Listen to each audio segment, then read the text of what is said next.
الله ينور. انا مامة مريم وانا واثقه ان هي تضرب الازازه. انا بابا ميلا وواثق انها هتقدر توصل للازازه، يعني ده لو شافتها. يلا بينا يا حبيب بابا.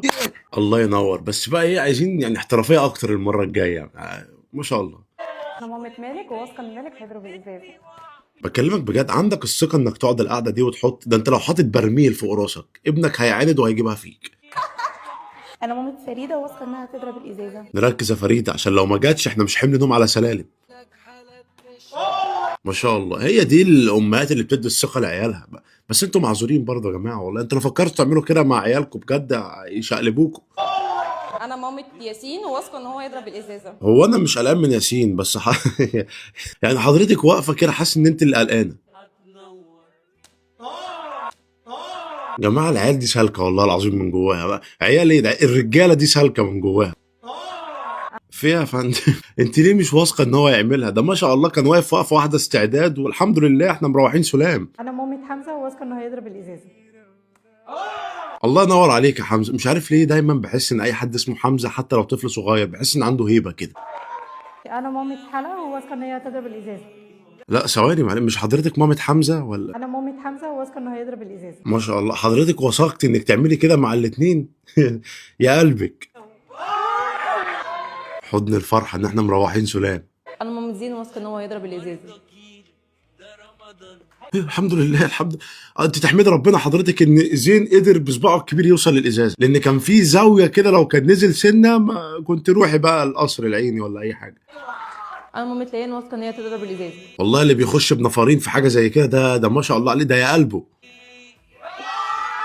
انا مامة يزن واثقه ان يزن هيضرب الازازه. يا جامد. ما شاء الله يا جماعه، والله العظيم ده الاستعداد بتاعه، قلت خلاص بقى ده في انتقام، لكن ما شاء الله عليه بجد جابها صح. انا مامة محمد وواثقه ان محمد هيضرب الازازه. ما شاء الله ما شاء الله. مين اللي بيدرب العيال دي؟ انا مامة لوجي واثقه ان هي هتضرب الازازه. ايوه يا لوجي، هو ده الكلام يا لوجي، هو ده. ما شاء الله عليكي. والله يا جماعه الفكره دي حلوه جدا. ليه؟ الطفل في السن ده بيبقى دايما، يعني في اطفال بيبقى عندهم حته اللي هو حاسس ان ابوه وامه مش واثقين فيه. دايما شايف انا بابا لا مش مديني الثقه الكامله. ماما دايما خايف عليا فمش مديني الثقه الكامله. لكن انك تعمل له اختبار زي ده وتقعد وتحسسه لا انا واثق فيك، انا سايب لك اهو نفسي، اعمل الاختبار وانا واثق انك هتعملها. ده انت هتشوفه ان هي لعبه، هي مش لعبه.